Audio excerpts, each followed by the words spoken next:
തദ്ദേശ സ്വയംഭരണ സ്ഥാപനങ്ങളിലേക്കുള്ള തെരഞ്ഞെടുപ്പിന് ശേഷം ഫലം പുറത്തു വന്നിരിക്കുകയാണ്. ഇപ്പോൾ ഇത്തവണത്തെ ഫലം പുറത്തു വരുമ്പോൾ നാം മനസ്സിലാക്കുന്നത് UDF വലിയ തോതിൽ വിജയം കരസ്ഥമാക്കുകയും എന്നാൽ LDF വലിയ പിന്നിലേക്ക് പോവുകയും ചെയ്തിരിക്കുന്നു എന്നാണ്. മറ്റൊന്ന്, തിരുവനന്തപുരം പോലെയുള്ള നഗരത്തിൽ NDA BJP സഖ്യം മുന്നിൽ വന്നിരിക്കുന്നു എന്നുള്ളത് മറ്റൊരു പ്രത്യേകതയാണ്. അപ്പോൾ വലിയ ക്യാമ്പയിനുകൾക്ക് ശേഷമാണ് ഇത്തവണ LDF അവരുടെ തെരഞ്ഞെടുപ്പ് നേരിട്ടത്. അതിന് മറുപടി പറഞ്ഞുകൊണ്ടാണ് തെരഞ്ഞെടുപ്പ് മുന്നോട്ട് പോവുകയും ചെയ്തിട്ടുള്ളത്. ഈ സാഹചര്യത്തിൽ എങ്ങനെയാണ് കേരളത്തിൻ്റെ തദ്ദേശ സ്വയംഭരണ സ്ഥാപനങ്ങൾക്ക് ഈ തെരഞ്ഞെടുപ്പ് എന്തൊക്കെ സൂചനകളാണ് നൽകുന്നതെന്നതിനെക്കുറിച്ചാണ് നാം ഇന്ന് ചർച്ച ചെയ്യുന്നത്. സർ, ഈ തെരഞ്ഞെടുപ്പിൻ്റെ ഒരു ഫലം യഥാർത്ഥത്തിൽ എങ്ങനെയാണ് നമുക്ക് മനസ്സിലാക്കാൻ കഴിയുക? ഇത് വളരെ ഡീപ്പ് റൂട്ടഡ് ആയിട്ടുള്ള ചില ട്രെൻഡുകൾ കാണിക്കുന്നുണ്ട് എനിക്ക് തോന്നുന്നത്. കാരണം കേരളത്തിൻ്റെ രാഷ്ട്രീയ ചരിത്രത്തിൽ നമ്മൾ ഒരിക്കലും കണ്ടിട്ടില്ല വിധത്തിലുള്ള ഒരു ഡിസൈസീവായിട്ടുള്ള ഷിഫ്റ്റാണിത്. സാധാരണ ഒരു തെരഞ്ഞെടുപ്പ് നടക്കുന്നു, തെരഞ്ഞെടുപ്പ് ഏതെങ്കിലും ഒരു മുന്നണി ജയിക്കുന്നു, അടുത്ത 5 കൊല്ലം കഴിയുമ്പോൾ മുന്നണി മാറുന്നു, എങ്ങനെയൊരു ട്രെൻഡാണ് കേരളത്തിലെ എല്ലാ കാലത്തും. 57 മുതൽ നോക്കിയാൽ ഈ മുന്നണികൾ അങ്ങോട്ടും ഇങ്ങോട്ടും മാറി മാറി വരിക എന്നുള്ളതാണ്.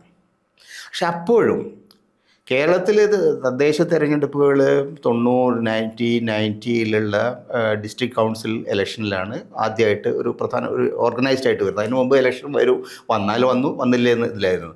പിന്നീട് ഈ ഭരണഘടനാ ഭേദഗതി വന്നു, ഈ നഗരപാലിക മറ്റേ ഗ്രാമപഞ്ചായത്ത് ബില്ല് വന്നു. അതിനുശേഷം 90s പന്ത്യത്തോടു കൂടിയാണ് വളരെ ഓർഗനൈസ്ഡ് ആയിട്ട് കൃത്യമായിട്ട് ത്രിതല പഞ്ചായത്ത് തെരഞ്ഞെടുപ്പുകൾ വരുന്നത്. ഈ തെരഞ്ഞെടുപ്പുകളുടെ 30 വർഷത്തെ ഹിസ്റ്ററി നിങ്ങൾ നോക്കൂ. ഗ്രാസ് റൂട്ട് ലെവലിൽ എന്നും ഡോമിനൻസ് പുലർത്തിയിരുന്നത് ജനങ്ങൾക്കിടയിൽ വേരുകളുള്ള പാർട്ടികളുടെ നിലയിൽ CPM മുസ്ലിം ലീഗും ഒക്കെ ആയിരുന്നു. മറ്റു പാർട്ടികൾ അങ്ങനെ കിട്ടി കയറിയും കുറഞ്ഞൊക്കെയാണുള്ളത്. മുസ്ലിം ലീഗിൻ്റെ മേഖലകളിൽ എന്നും സോളിഡായിട്ടുള്ള ആധിപത്യം പുലർത്തിയിട്ടുണ്ട്. CPM വളരെ സോളിഡായിട്ടുള്ള ആധിപത്യം പുലർത്തിയിട്ടുണ്ട്. എല്ലാ കാലത്തും അത് അവർ നിലനിർത്തിയിരുന്നു. മറ്റ് തെരഞ്ഞെടുപ്പിൽ നിയമസഭാ തെരഞ്ഞെടുപ്പിലും ലോക്സഭാ തെരഞ്ഞെടുപ്പിലും ഒക്കെ മറിച്ചുണ്ടാവുന്ന റിസൾട്ടുള്ള സമയത്ത് പോലും ഈ ഗ്രാസ് റൂട്ട് ലെവൽ ഹോൾഡ് എന്നും നിലനിർത്തിയിരുന്നു. പക്ഷെ ആദ്യമായിട്ട് ഈ 35 വർഷത്തെ ചരിത്രത്തിൽ ആദ്യമായിട്ട് ഇത് ഇല്ലാതാവുക. അതിൻ്റെ അർത്ഥം കേരളത്തിൻ്റെ രാഷ്ട്രീയത്തിൽ, കേരളത്തിലെ ജനങ്ങളുടെ നിലപാടുകളിൽ വളരെ ആഴത്തിലുള്ള ഒരു ട്രാൻസ്ഫർമേഷൻ വരുന്നുണ്ട്. അത് എത്രത്തോളം ആഴത്തിൽ പോയതാണെന്നുള്ളത് ഒരുപക്ഷെ നമുക്ക് മറ്റന്നാൾ കൃത്യമായിട്ടുള്ള പരിശോധനയിലേ മനസ്സിലാക്കാൻ കഴിയുള്ളൂ. പക്ഷേ ഒരു കാര്യം വളരെ വ്യക്തമാണ്.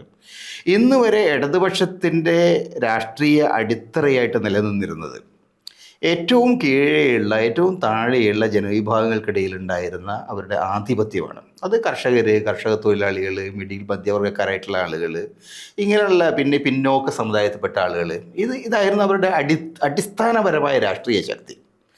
ഈ അടിസ്ഥാനപരമായ രാഷ്ട്രീയ ശക്തി നശിച്ചു കഴിഞ്ഞു, ശോഷിച്ചു കഴിഞ്ഞു, അവരെ അബാൻഡൻ ചെയ്തു കഴിഞ്ഞു എന്ന ലക്ഷണമാണ് ഇത് കാണുന്നത്. അല്ലെങ്കിൽ പ്രാദേശിക തലത്തിലുള്ള ഒരു ഗ്രാമതലത്തിലുള്ള ഒരു പഞ്ചായത്ത് തലത്തിലൊക്കെയുള്ള ഒരു CPMൻ്റെയോ ഇടതുപക്ഷക്കാരത്തിൻ്റെയോ വോട്ടറെ തോൽപ്പിക്കാനുള്ള ഒരു കാരണവുമില്ല.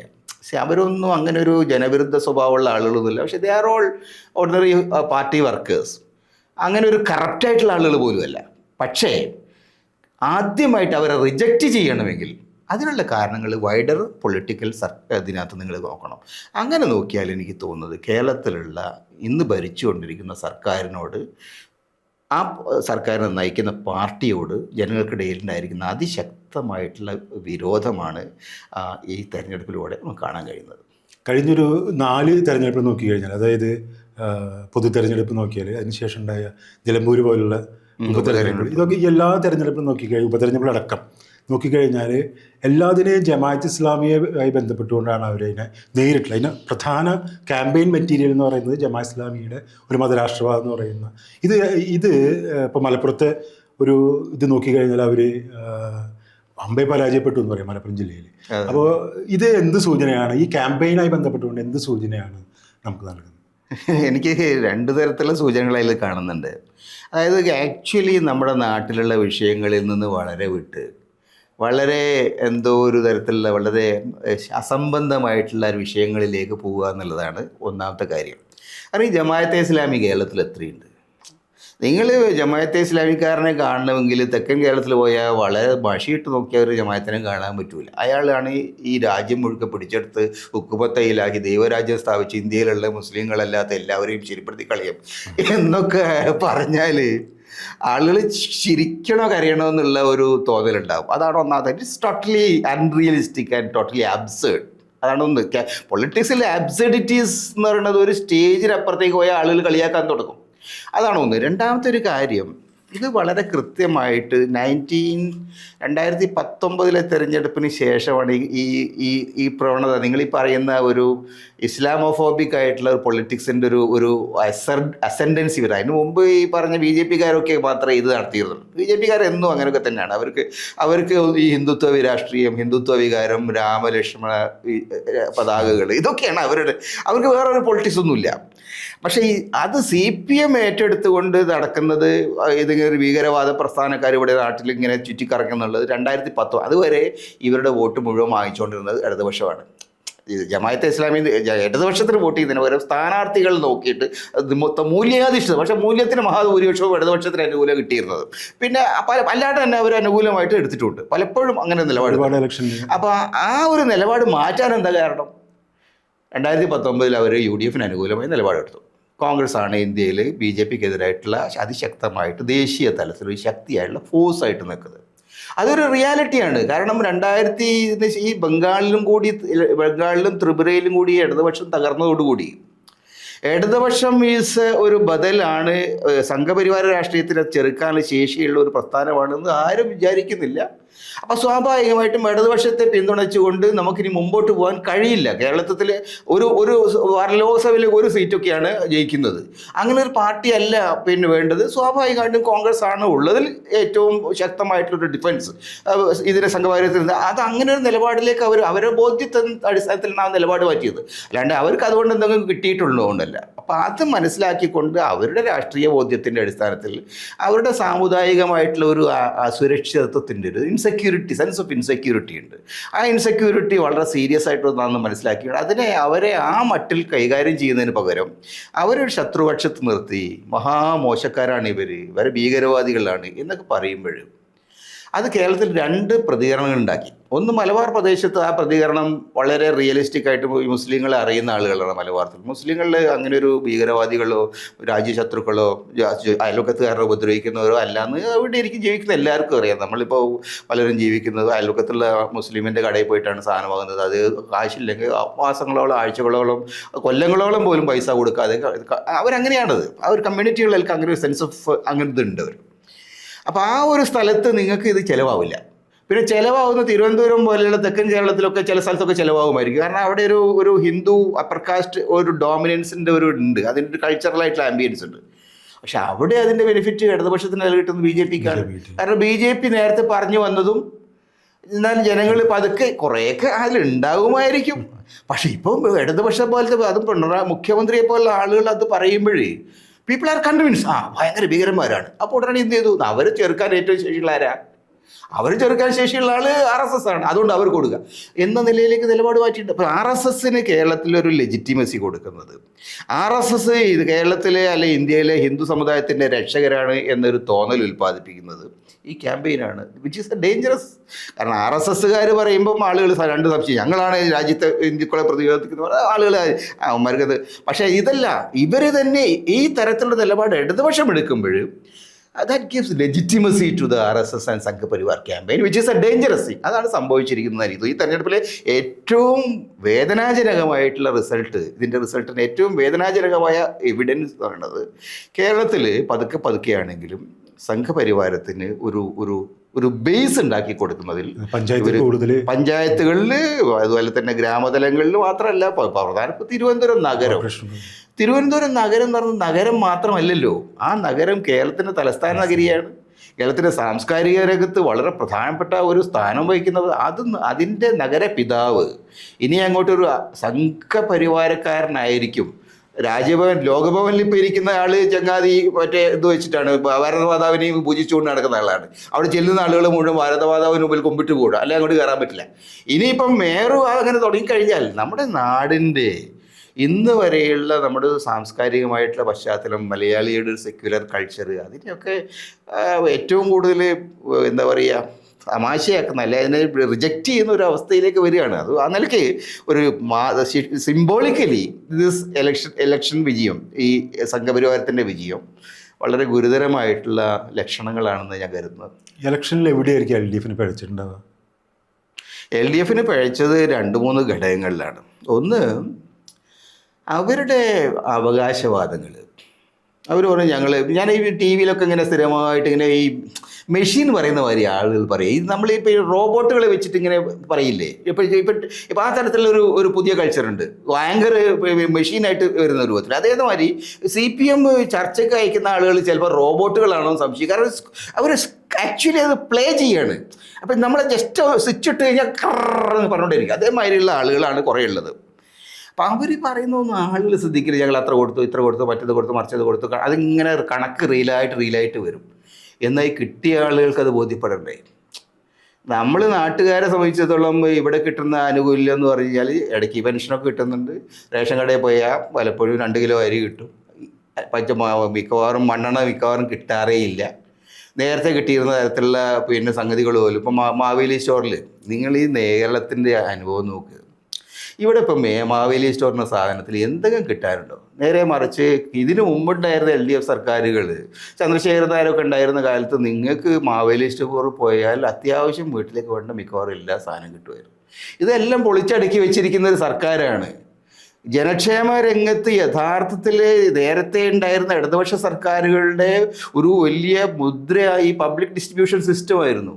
അതിനെയൊക്കെ ഒരു മതിരി വെളുപ്പിച്ചെടുത്തിരിക്കുന്ന ഒരു കൂട്ടരെയാണ് ഇപ്പം പറയുന്നത് ഞങ്ങൾ നാട്ടുകാർക്ക് അത് കൊടുത്തു, ഇത് കൊടുത്തു, മറ്റത് കൊടുത്തു, മറിച്ച് കൊടുത്തു. ജനങ്ങളിത് വിശ്വസിക്കണ്ടേ? അപ്പോൾ ആ അവകാശവാദങ്ങൾ പൂർണ്ണമായിട്ടും ജനങ്ങളെ തലയ്ക്ക് മുകളിലേ പോയി. ജനങ്ങൾക്കത് ബോധ്യപ്പെട്ടിട്ടില്ല. ഒന്നും. രണ്ടാമത്തെ ഒരു കാര്യം, ഇവരുടെ ഈ ക്യാമ്പയിനിൽ ഒരു പ്രധാനമായിട്ട് ഉന്നയിച്ച മറ്റൊരു വിഷയം എന്ന് പറയുന്നത് ഈ സർക്കാരിൻ്റെ നേട്ടങ്ങളാണ്. ഞങ്ങളത് വിമാനത്താവളം ഉണ്ടാക്കി, കപ്പൽശാല ഉണ്ടാക്കി, പിന്നെ വലിയ ഈ എക്സ്പ്രസ് ഹൈവേകൾ ഉണ്ടാക്കി, പിന്നെ ഈ കേരളയിൽ ഇപ്പോൾ കൊണ്ടുവരാമെന്ന് തോന്നുന്നു. ഇങ്ങനെയുള്ള വളരെ വമ്പിച്ച വികസന പദ്ധതികളെ കുറിച്ചാണ് കേരളത്തിൽ. ഞാൻ ചെയ്യട്ടെ, കാസർഗോഡ് മുതൽ തിരുവനന്തപുരം വരെ നിങ്ങൾ സൂപ്പർ ഹൈ റെയിൽവേ ഉണ്ടാക്കുന്നു, അല്ലെങ്കിൽ തിരുവനന്തപുരം മുതൽ കാസർഗോഡ് വരെ ഈ റെയിൽവേ ഉണ്ടാക്കും. അതിൻ്റെ ബെനിഫിറ്റ് എത്ര പേർക്ക് കിട്ടും? കേരളത്തിലെ സാധാരണക്കാരിൽ എത്ര പേർക്ക് ഒരു 4 മണിക്കൂർ കൊണ്ട് തിരുവനന്തപുരത്ത് എത്തേണ്ട ആവശ്യമുണ്ട്? ഒരാവശ്യമില്ല.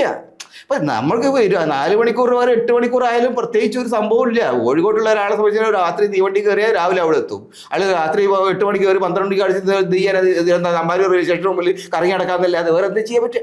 അപ്പോൾ യഥാർത്ഥ ഒട്ടും റിയലിസ്റ്റിക് അല്ലാത്ത കുറേ. പിന്നെ കപ്പൽ നിർമ്മാണശാല ഉണ്ടാക്കി, അതുണ്ടാക്കി, ഇതുണ്ടാക്കി. ഈ കപ്പലിൻ്റെ ഈ വിഴിഞ്ഞും അവിടെയൊക്കെ സംഗതി പ്രോജക്റ്റുകളൊക്കെ ഉണ്ടായിട്ട് അദാനിക്ക് ഗുണമുണ്ടായിട്ടുണ്ട്, സംശയമൊന്നുമില്ല. കേരള സർക്കാരിന് കിട്ടുമെന്ന് പറയപ്പെടുന്ന നികുതി പണം അത് ഭാവിയിൽ കിട്ടേണ്ടതാണ്. പക്ഷേ കൊടുക്കേണ്ട കാശ് നമ്മളിപ്പോൾ കൊടുക്കണം. ഇതൊക്കെ ഏത് കാലത്ത് കിട്ടും നമ്മൾ വിചാരിക്കുന്നത്? അപ്പോൾ ആ തരത്തിലുള്ള വികസനത്തെ സംബന്ധിച്ചുള്ള അവരുടെ അവകാശവാദങ്ങളിൽ 90% കംപ്ലീറ്റ് ബോഷ്കാണ്. പിന്നെ റോഡുകളുണ്ട്. റോഡുകളൊക്കെ നല്ലത് തന്നെയാണ്. റോഡുകൾ നമുക്ക് പെട്ടെന്ന് പോകാൻ നല്ലതാണ്. പക്ഷേ ഈ റോഡുകളിലേക്ക് നിങ്ങൾ എങ്ങനെ കയറും? ഇതൊരു വലിയ ഹിമാലയ പർവ്വതം പോലെയാണ് പോണത്. അപ്പോൾ താഴെയുള്ള ചെറുകിടക്കാരായിട്ടുള്ള ആയിരക്കണക്കിന് ലക്ഷക്കണക്കിന് മനുഷ്യരുണ്ട്. അവരുടെ സംബന്ധിച്ചിടത്തോളം അവരുടെ ജീവിതത്തിൽ അവരുടെ കടകൾ, അവരുടെ ചെറിയ പെട്ടിക്കടകൾ, അവരുടെ ചായക്കടകൾ, അവരുടെ ജീവിതത്തിൻ്റെ അടിയന്തര ഉപാധികൾ ഇതിനെയൊക്കെ തകർക്കുന്നുണ്ട്. അപ്പോൾ നിങ്ങൾ കേരളത്തിലെ ഹൈ ലെവലിലുള്ള അല്ലെങ്കിൽ അപ്പർ മിഡിൽ ക്ലാസ് പെട്ടുള്ള സൂപ്പർ റിച്ച് ആയിട്ടുള്ള ആളുകളുടെ ഒരു ജീവിത സൗകര്യങ്ങളാണ് കേരളത്തിൻ്റെ സൗകര്യങ്ങൾ എന്ന് വിചാരിച്ചാൽ കേരളത്തിൽ എത്ര ഈ സൂപ്പർ റിച്ച് ക്ലാസ്, ഈ അപ്പർ മിഡിൽ ക്ലാസ് കേരളത്തിൽ എത്രയുണ്ട്? എനിക്ക് തോന്നുന്നത് കേരളത്തിൻ്റെ ഒരു 10-15% അപ്പുറത്തേക്ക് വരില്ല. തോമസ് ഐസക്കിനെ പോലുള്ള ആളുകൾ പറയേണ്ടത് Kerala has become A middle class society എന്ന്. കേരളം ഒരു മിഡിൽ ക്ലാസ് സൊസൈറ്റി എന്ന്. നിങ്ങൾ ഈ നാട്ടിലുള്ള ഈ സാധാരണക്കാരായ ആളുകളുടെ പെൻഷനേഴ്സിൻ്റെ പോലും അവരുടെ ജീവിതം ഒന്ന് അന്വേഷിച്ച് നോക്കൂ. അവരെങ്ങനെയാണ് ജീവിക്കുന്നത്? ഇപ്പോൾ സർക്കാർ സർവീസിൽ നിന്ന് റിട്ടയർ ചെയ്തൊരു മനുഷ്യന് അയാൾക്കൊരു 10,000-35,000 കിട്ടുന്നുണ്ടാവും. പക്ഷേ അയാൾ എത്ര ആളുകളുടെ ജീവിതത്തിന് പിന്നെ ആൻസറബിൾ ആണെന്നറിയോ? അയാളുടെ പൈസ, അയാൾക്ക് കിട്ടുന്ന പെൻഷൻ കൊണ്ട് ഒരു 10-15 ആളുകൾ, അയാളുടെ അമ്മയുണ്ടാവും, അച്ഛനുണ്ടാവും, പെങ്ങന്മാരുണ്ടാവും, മക്കളുണ്ടാവും, കുടുംബത്തിന് ഡേ ടു ഡേ ആവശ്യങ്ങൾ, ഇതിനെല്ലാം ചിലവാക്കി അയാളെ സംബന്ധിച്ചിടത്തോളം അത് ആ പൈസ എന്നുള്ളത് 2 ആഴ്ചയൊക്കെ തയ്യുള്ളൂ. അപ്പം അങ്ങനെയുള്ളൊരു നാടിനെ നിങ്ങൾ ആക്ച്വലി ഇന്ത്യയിലുള്ള മൊത്തത്തിലുള്ളൊരു അവസ്ഥ നോക്കി കഴിഞ്ഞാൽ പിന്നെ നമ്മൾ ബെറ്ററാന്ന് പറയാം. പക്ഷേ ഈ ബെറ്റർ ആയിട്ടുള്ള അവസ്ഥ സാധാരണക്കാരെ സംബന്ധിച്ചിടത്തോളം അവർക്കത് അനുഭവബോധ്യമല്ല. അപ്പം അതുകൊണ്ട് ഇവരുടെ ഒരു വികസനത്തെ സംബന്ധിച്ച പരിപ്രേക്ഷ്യം തന്നെ ജനങ്ങളുടെ വികസന ആവശ്യങ്ങളിൽ നിന്ന്, ജനങ്ങളുടെ ദൈനംദിന ആവശ്യങ്ങളിൽ നിന്ന് വളരെയേറെ അകന്നാണ് നിൽക്കുന്നത്. അതുകൊണ്ട് ഇടതുപക്ഷത്തിന് നേരത്തെ അങ്ങനെ ആയിരുന്നില്ല. അങ്ങനെ വന്നതോടുകൂടി ഇവരുടെ ക്യാമ്പയിൻ പൂർണ്ണമായിട്ട് ഫ്ലോപ്പായി. ഒന്ന് ക്യാമ്പയിനിൽ കാര്യമായിട്ടുള്ള അമിതമായിട്ടുള്ള വർഗീയത. കേരളത്തിൽ ന്യൂനപക്ഷങ്ങൾക്ക് ശക്തിയായ സ്വാധീനമുള്ള സ്ഥലത്ത് നിങ്ങൾ ഈ ന്യൂനപക്ഷ വിരോധം പറഞ്ഞാൽ ചിലവാവില്ല. കാരണം അവർ കൺസോളിഡേറ്റ് ആണോ. പിന്നെ ഹിന്ദു ഭൂരിപക്ഷത്തെ അങ്ങനെ ആ മട്ടിൽ വർഗീയവൽക്കരിക്കാൻ സാധിക്കില്ല. എന്തുകൊണ്ട്? പിന്നോക്ക സമുദായക്കാരൊന്നും ആ നിലയിൽ അങ്ങനെ വീഴില്ല. കാരണം അവർക്ക് ഇവരുമായിട്ട് നല്ല ബന്ധങ്ങളാണ്. മൂന്നാമത്തെ കാര്യം, സാമ്പത്തികമായ അവകാശവാദങ്ങൾ ഈ വെൽഫെയറിൽ ഞങ്ങൾ ചെയ്തു എന്നുള്ളത്. അത് മുൻകാല സർക്കാരുകളുമായി, കേരളത്തിലെ മുൻകാല സർക്കാരുകളുമായിട്ട്, കരുണാകരനായാലും ആൻ്റണി ആയാലും നായനാരായാലും അവരുടെയൊക്കെ സർക്കാരുകളായിട്ട് കമ്പയർ ചെയ്യുമ്പം ഇവരുടെ പെർഫോമൻസ് ഒട്ടും ബെറ്റർ അല്ല, വളരെ മോശമാണ്. അപ്പം അതാണ് എൻ്റെ പ്രശ്നം. ഈ 3 കാര്യങ്ങളിലും പരാജയപ്പെട്ടു. ഒരു മോറൽ ക്യാമ്പയിനും കൂടി നടത്തിയിരുന്നു. ഓറൽ ക്യാമ്പയിൻ ഈ രാഹുൽ മാങ്കൂട്ടത്തിനെ കുറിച്ച് എനിക്കതിൻ്റെ വിശദാംശങ്ങൾ അറിയില്ല. രാഹുൽ മാങ്കൂട്ടത്തിലും ഈ പെമ്പിള്ളേരും തമ്മിലുള്ള ബന്ധങ്ങൾ എന്താണ്. പിന്നെ അയാൾ വലിയ ക്യാമ്പയിൻ, അതെ, വിവാഹ വാഗ്ദാനം കൊടുത്തു വാങ്ങിയെന്നൊക്കെ പറയണത് നമുക്കറിയാം. ഇപ്പോൾ പിള്ളേരാകുമ്പോൾ സ്വാഭാവികമായിട്ടും ബന്ധങ്ങളുണ്ടാവും, ബന്ധങ്ങൾ ചിലപ്പം മുറിയും. അതിൻ്റെ നിയമവശങ്ങളിലേക്ക് എനിക്ക് പോകാൻ കഴിയില്ല. പക്ഷേ ക്യാമ്പയിനിലുള്ള പ്രശ്നം, ഇയാൾ എന്തോ ഒരു ഭയങ്കരമായിട്ടുള്ള അത് അക്രമം കാണിച്ചു, ശരിയായിരിക്കും, അക്രമം കാണിച്ചിട്ടുണ്ട് എന്നുള്ള തർക്കമില്ല. പക്ഷെ അതേ തരത്തിൽ അക്രമികളല്ലേ കേരളം വെച്ചുകൊണ്ടിരിക്കുന്നത്. നിങ്ങൾ മനസ്സിലാക്കേണ്ടത്, കേരളത്തിലെ മുഖ്യമന്ത്രിയുടെ ഓഫീസ് ഭരിക്കുന്ന, കേരള പോലീസിനെ ഭരിക്കുന്ന ആൾ പാർട്ടിയിൽ നിന്ന് പുറത്താക്കപ്പെട്ട ആളായിരുന്നു. എന്തിന്? കണ്ണൂർ ജില്ലയിൽ പാർട്ടിക്കാരായിട്ടുള്ള ആളുകൾ ഉപദ്രവിച്ചതിൻ്റെ പേരിൽ. അത്തരത്തിൽ നിരവധി പ്രശ്നങ്ങളുണ്ട്. അപ്പോൾ ഒരുപാട് ഊന്നിരുന്ന ആ വിഷയത്തിൽ, അതെ, ആ വിഷയത്തിൽ ഊന്നുന്ന ആൾക്ക് അതിനുള്ള ഒരു മോറൽ റൈറ്റ് എവിടെയാണ്? നിങ്ങൾ പിന്നെ നിങ്ങളെ കണ്ണ് കോല് വെച്ചിട്ട് അപ്പം നിങ്ങൾ മറ്റവൻ്റെ കണ്ണ് കരടുണ്ട് എന്ന് പറയുന്നത് എന്താ അർത്ഥമുള്ളത്? ഇതൊക്കെ അസംബന്ധമായിട്ടുള്ളൊരു ക്യാമ്പയിനായിരുന്നു. അത് മാത്രമല്ല, ഒരു പ്രാദേശികമായിട്ടുള്ളൊരു ക്യാമ്പയിൻ. ആക്ച്വലി പാലക്കാട് ജില്ലയിലുള്ള ഒരു MLA ആണ്, പാലക്കാട് പ്രദേശത്തുള്ള. കേരളം മുഴുക്കി ആ ക്യാമ്പയിനായിട്ട് പോയി കഴിഞ്ഞാൽ ആളുകൾ ചിലവാകില്ല. കാരണം കേരളത്തിലുള്ള ആളുകൾക്ക് ഈ പിന്നെ മറ്റുള്ള ആളുകളെ കുറിച്ച് നന്നായിട്ട് കണ്ണൂരുള്ള ആൾക്ക് കണ്ണൂരുള്ള നേതാക്കന്മാരുടെ പ്രവർത്തനം അറിയാം, കോഴിക്കോട് എറണാകുളത്ത് ക്യാമറ വെച്ച് പിടിച്ചതറിയാം. അങ്ങനെ പ്രാദേശിക പ്രശ്നത്തെ അതിനേക്ക് വലിയൊരു പെർസ്പെക്റ്റീവ് അവരുടെ എനിക്ക് തോന്നിയിട്ടുള്ളതെന്ന് വെച്ചാൽ ഒട്ടും റിയലിസ്റ്റിക് അല്ല ഇത്തവണ CPM-ൻ്റെ ക്യാമ്പയിൻ. അവർ ജനങ്ങളിൽ നിന്ന് വല്ലാതെ അകന്നു മാറിയിട്ടുണ്ട്, ജനകീയ പ്രശ്നങ്ങളിൽ നിന്ന് അകന്നു പോയിട്ടുണ്ട്. അപ്പോൾ ഇവരുടെ ക്യാമ്പയിന് നിയന്ത്രിക്കുന്നത് എനിക്ക് തോന്നുന്നത് കഴിഞ്ഞ തവണയൊക്കെ ഉള്ളവർ ഏതോ ഒരു ഈവൻറ്റ് മാനേജ്മെൻറ്റ് കമ്പനി എന്തോ ആണ് ഈ ക്യാമ്പയിനൊക്കെ സംഘടിപ്പിക്കുന്നത്, ഓർഗനൈസ് ചെയ്ത് തോന്നുന്നു. ഈ കാര്യത്തിൽ UDF ഇതുപോലൊക്കെ തന്നെ ചെയ്യാറ്. ഇതേപോലെ മോറൽ ക്യാമ്പയിൻ എല്ലാ കാലഘട്ടത്തിലും 2 കക്ഷികളും അങ്ങോട്ടും ഇങ്ങോട്ടും ഉപയോഗിക്കുന്ന രീതി. ഇപ്പോൾ നമ്മൾ അവസാനിപ്പിക്കും മുമ്പ് ഈ ഒരു ഇലക്ഷൻ, ലോക്കൽ ബോഡിയിലെ ഇലക്ഷൻ്റെ ഫലം നമുക്ക് അടുത്ത തെരഞ്ഞെടുപ്പിനെ എങ്ങനെ ബാധിക്കും എന്നതിനെക്കുറിച്ച് നമുക്ക് എന്തെങ്കിലും സൂചനകൾ നൽകുന്നുണ്ടോ? എനിക്ക് തോന്നുന്നത് ഈ തെരഞ്ഞെടുപ്പ് വളരെ ക്ലിയർ ആയിട്ടുള്ള ഒരു ആൻറ്റി ഇൻകംബൻസി വേവിനെ കാണിക്കുന്നുണ്ട്. എന്തുകൊണ്ടാണെന്ന് ഞാൻ പറയാം. ലോകസഭയിലെ തെരഞ്ഞെടുപ്പുകളിൽ ഉണ്ടാകുന്ന ഒരു പൊളിറ്റിക്കൽ ഇഷ്യൂവിൻ്റെ അടിസ്ഥാനത്തിലാണ് ലോകസഭയിൽ UDF-ന് അനുകൂലമായിട്ട് വന്നത്. കാരണം സംഘപരിവാരത്തിനെതിരായിട്ടാണ് കേരളത്തിൻ്റെ മൈൻഡ്. അതുകൊണ്ട് സംഘപരിവാരത്തിനെതിരായിട്ട് ദേശീയ തലത്തിൽ നിൽക്കുന്ന ആളുകൾ എന്ന നിലയ്ക്ക് UDF കോൺഗ്രസിന് അനുകൂലമായിട്ട് വോട്ട് ചെയ്തു. പ്രാദേശിക തലത്തിൽ എല്ലായ്പ്പോഴും ജനങ്ങളുമായിട്ട് ഏറ്റവും കൂടുതൽ ബന്ധമുള്ളത് ഈ പാർട്ടികൾ എന്ന നിലയിൽ കോൺഗ്രസിനേക്കാൾ കൂടുതൽ മുസ്ലിം ലീഗിനും CPM-നുമാണ് അതിൻ്റെ ബെനിഫിറ്റ് കിട്ടിയിരുന്നത്. ഇപ്പം അത് മാറുന്നത് പ്രാദേശിക തലത്തിലെ വിഷയം കൊണ്ടല്ല. നേരെ മറിച്ച് കേരള സംസ്ഥാനത്തെ സർക്കാരിൻ്റെ കഴിഞ്ഞ കുറച്ചു കാലത്തെ പ്രവർത്തനങ്ങളെ സംബന്ധിച്ചുള്ള ജനങ്ങളുടെ ഒരു വലിയ വിലയിരുത്തലാണത്. ഈ വിലയിരുത്തൽ നമ്മൾ പല തലത്തിൽ കാണണം. ഒന്ന്, അവരുടെ മിസ്റൂളിനെ കുറിച്ചുള്ള ഒരു വളരെ കൃത്യമായിട്ടുള്ള ധാരണയുണ്ട്. പിന്നെ പോലീസ് ഭരണം, പോലീസ് എന്ന് പറയുന്നത് ഒരു പാർട്ടിയുടെ കൂടെയാണ്. ആക്ച്വലി പോലീസിനെ ഭരിക്കുന്നത് കേരളത്തിൻ്റെ ആഭ്യന്തര വകുപ്പാണോ കേന്ദ്രത്തിൻ്റെ ആഭ്യന്തര വകുപ്പാണോ എന്ന് സംശയ ആൾക്കാരുണ്ട്. ഇപ്പം ഞാൻ ഈയിടെ പിന്നെ അവർ ഇപ്പോൾ ഈ CPM-ഉമായിട്ട് അടുത്ത് നിൽക്കുന്ന ഒരു മുസ്ലിം ഗ്രൂപ്പിൻ്റെ ഒരാളുമായിട്ട് ഞാൻ ഈയിടെ സംസാരിച്ചിട്ടുണ്ട്. അപ്പോൾ അയാൾ എന്നോട് പറഞ്ഞത് കേരളത്തിലെ പോലീസിനെ ഭരിക്കുന്നത് സംഘപരിവാരാന്നുള്ള റീഡിങ്ങാണ് ഞങ്ങൾക്കുള്ളത്. മനസ്സിലായില്ലേ? എന്ന് വെച്ചാൽ ആ തരത്തിലുള്ള ഒരു ഫീലിംഗ് വന്നിട്ടുണ്ട് പല കാരണങ്ങൾ. അപ്പോൾ അതിന് ശേഷമാണ് ഈ PM ശ്രീയിലൊക്കെ ഒപ്പിടലും അതുപോലുള്ള സംഗതികളൊക്കെ വന്നത്. അപ്പോൾ കേരളത്തിൽ യഥാർത്ഥത്തിൽ ഇടതുപക്ഷത്തിൻ്റെ രാഷ്ട്രീയ അജണ്ടകളെ നിശ്ചയിക്കുന്നത്, ഇടതുപക്ഷ സർക്കാരിൻ്റെ രാഷ്ട്രീയ നിശ്ചയിക്കുന്നത് ഇടതുപക്ഷ രാഷ്ട്രീയമോ CPM-ഓ അല്ല, മറിച്ച് കേന്ദ്രം ഭരിക്കുന്ന ആളുകളും കേന്ദ്രം ഭരിക്കുന്ന ആളുകളോട് അടുത്ത് നിൽക്കുന്ന ചില പവർ ബ്രോക്കേഴ്സുമാണ് കേരളത്തിൻ്റെ യഥാർത്ഥ അധികാരികൾ എന്നൊരു തോന്നൽ വന്നിട്ടുണ്ട്. അതുകൊണ്ട് അതിൻ്റെ ഒരു റിപ്പർക്കഷൻ അത് ജനങ്ങളുടെ മനസ്സിലേക്ക് വല്ലാതെ പോയിട്ടുണ്ട് എനിക്ക് തോന്നുന്നു. പിണറായിയുടെ കയ്യിൽ നിന്ന് കാര്യങ്ങൾ പോയി കഴിഞ്ഞു. പിണറായി അല്ല ഇന്ന് കേരളത്തിൻ്റെ നിയന്ത്രണം, അല്ലെങ്കിൽ പിണറായി പൂർണ്ണമായിട്ടും സംഘപരിവാരത്തിൻ്റെ ഒരു പിടിയിൽ ഒതുങ്ങിയിരിക്കുന്നു എന്നൊരു റീഡിങ് വന്നിട്ടുണ്ട്. So this is an anti incumbency vote. അത് അടുത്ത നിയമസഭാ തെരഞ്ഞെടുപ്പിൽ കൂടുതൽ ശക്തിയായിട്ട് പ്രതിഫലിക്കാനാണ് എല്ലാ സാധ്യതയുള്ളത് എന്നാണ് എനിക്ക് തോന്നുന്നത്. അതോടൊപ്പം തന്നെ ഇപ്പോൾ ഇസ്ലാമോഫോബിക് ആയിട്ടുള്ള ഇതാണല്ലോ കഴിഞ്ഞ എത്രയോ കാലങ്ങളായി ചെയ്തുകൊണ്ടിരിക്കുന്നത്. അതിലെ അവർ ജനങ്ങളുടെ തീരുമാനം പറയുന്നതായിട്ട് ഇതാണ് വളരെ ക്ലിയർ. ഇസ്ലാമോഫോബിക് ആയിട്ടുള്ള ക്യാമ്പയിനെ ജനങ്ങൾ റിജക്റ്റ് ചെയ്തുള്ളതിൻ്റെ തെളിവാണ്. മലപ്പുറമാണല്ലോ ഏറ്റവും കൂടുതൽ മുസ്ലിങ്ങൾ തിങ്ങിപ്പാർക്കുന്ന സ്ഥലം. ഇപ്പോൾ ഇന്ത്യയിലെ പാകിസ്ഥാനിൽ ചില ആളുകൾ അതിന് പറഞ്ഞിരുന്നു. അത് മലപ്പുറം ജില്ല ഉണ്ടാകുന്ന സമയത്ത് ക്യാമ്പയിൻ തന്നെ കേളപ്പനും അതുപോലെ ജനസംഘമൊക്കെ ചേർന്നിട്ട് ക്യാമ്പയിൻ നടത്തിയത് ഒരു മിനി പാകിസ്ഥാനായിരുന്നു. പക്ഷേ മലപ്പുറത്ത് നിങ്ങൾ റിസൾട്ട് നോക്കൂ. മലപ്പുറത്ത് മുസ്ലിങ്ങൾ ഒരു 75-80% ഉണ്ടാവും, 75% ഉണ്ടാവും. ഹിന്ദുക്കൾ ഏതാണ്ട് 10-15-20% അടുത്ത് ഹിന്ദുക്കളുണ്ട്, ക്രിസ്ത്യൻസും ഉണ്ട്. ഹിന്ദുക്കൾക്ക് നല്ല ആക്ച്വലായിട്ടുള്ള നല്ല സോളിഡായിട്ടുള്ള പിന്തുണയുള്ള പ്രദേശങ്ങളുണ്ട്. ഇപ്പം പൊന്നാനി ഭാഗത്താലും ശരി, പെരിന്തൽമണ്ണ ഭാഗത്താലും ശരി, ധാരാളം ഹിന്ദു ഏരിയാസ് ഉണ്ട്. പക്ഷെ അവിടെയുള്ള ആളുകളൊക്കെ തന്നെ മുസ്ലിം ലീഗിന് അനുകൂലമായിട്ട് വോട്ട് ചെയ്തത്. So that's A clear rejection. ഈ ക്യാമ്പയിനെ കേരളത്തിലെ ചിന്താശീലരായിട്ടുള്ള അല്ലെങ്കിൽ കാര്യങ്ങൾ മനസ്സിലാക്കുന്ന ഹിന്ദുക്കളായാലും ശരി, ക്രിസ്ത്യാനികളായാലും ശരി, അവരൊക്കെ പൂർണ്ണമായിട്ട് തള്ളിക്കളയുന്നുള്ള ഏറ്റവും വലിയ തെളിവാണ് മലപ്പുറത്ത് മുസ്ലിം ലീഗിന് കിട്ടിയിട്ട് അതിഗംഭീരമായിട്ടുള്ള, UDF കിട്ടിയിട്ട് അതിഗംഭീരമായിട്ടുള്ള വിജയം. ഇത് ഈ CPM-ൻ്റെ നേതാക്കന്മാർ ആലോചിക്കേണ്ടതാണ്. ഈ ക്യാമ്പയിൻ കേരളത്തിൽ ചിലവാകില്ല.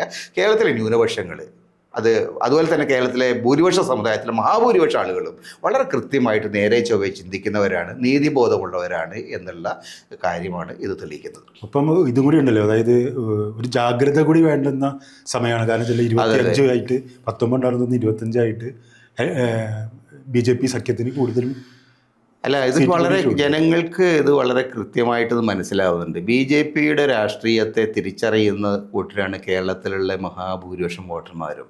അപ്പം ഈ അപ്പർ ക്ലാസ്സിന് ഭൂരിപക്ഷമുള്ള, അപ്പർ ക്ലാസ്സിന് സ്വാധീനമുള്ള ഒരു പ്രദേശം എന്നുള്ള തിരുവനന്തപുരം ഒരു എക്സെപ്ഷൻ ആവുന്നത് കൊണ്ടാണ്. അവർ ഒരു അപ്പർ മിഡിൽ ക്ലാസ് സൊസൈറ്റിയാണ് അവിടെ. പണ്ട് മുതലേ അങ്ങനെയാണ്, ഇപ്പോഴും അങ്ങനെയാണ്. കാരണം തിരുവനന്തപുരം തലസ്ഥാന നഗരം, അതിൻ്റെ ഉദ്യോഗസ്ഥന്മാർ, പിന്നെ പണ്ട് മുതലേ ശ്രീപത്മനാഭനും ചുറ്റുവട്ടത്തിലുള്ള നായർ പ്രമാണിമാരും ഒക്കെ ചേർന്ന ഒരു പാരമ്പര്യ അവിടെ ഈ ഒരു റൈറ്റിംഗ് ഷിഫ്റ്റ് നമുക്ക് മനസ്സിലാവും. അത് വളരെ കൃത്യമായിട്ട് അവിടെ സംഭവിച്ചിട്ടുണ്ട്. പക്ഷേ നിങ്ങൾ തൃശ്ശൂർ നിന്ന് എടുത്തു നോക്കും. തൃശ്ശൂർ എന്താ സംഭവിച്ചത്? തൃശ്ശൂർ കേരളത്തിൽ ആദ്യമായിട്ട് ഒരു സംഘപരിവാരത്തിന് ഒരു MP-യെ കൊടുത്ത സ്ഥലമാണ്. ഈ തെരഞ്ഞെടുപ്പിൽ എന്താ സ്ഥിതി? അവിടെ LDF-ഉം BJP-യും അല്ല, UDF ആണ് ആ സീറ്റുകൾ തിരിച്ചു പിടിച്ചിരിക്കുന്നത്. സോ അത് വളരെ ക്ലിയർ കട്ടായിട്ട് ഒരു മെസ്സേജ് നൽകുന്നുണ്ട്.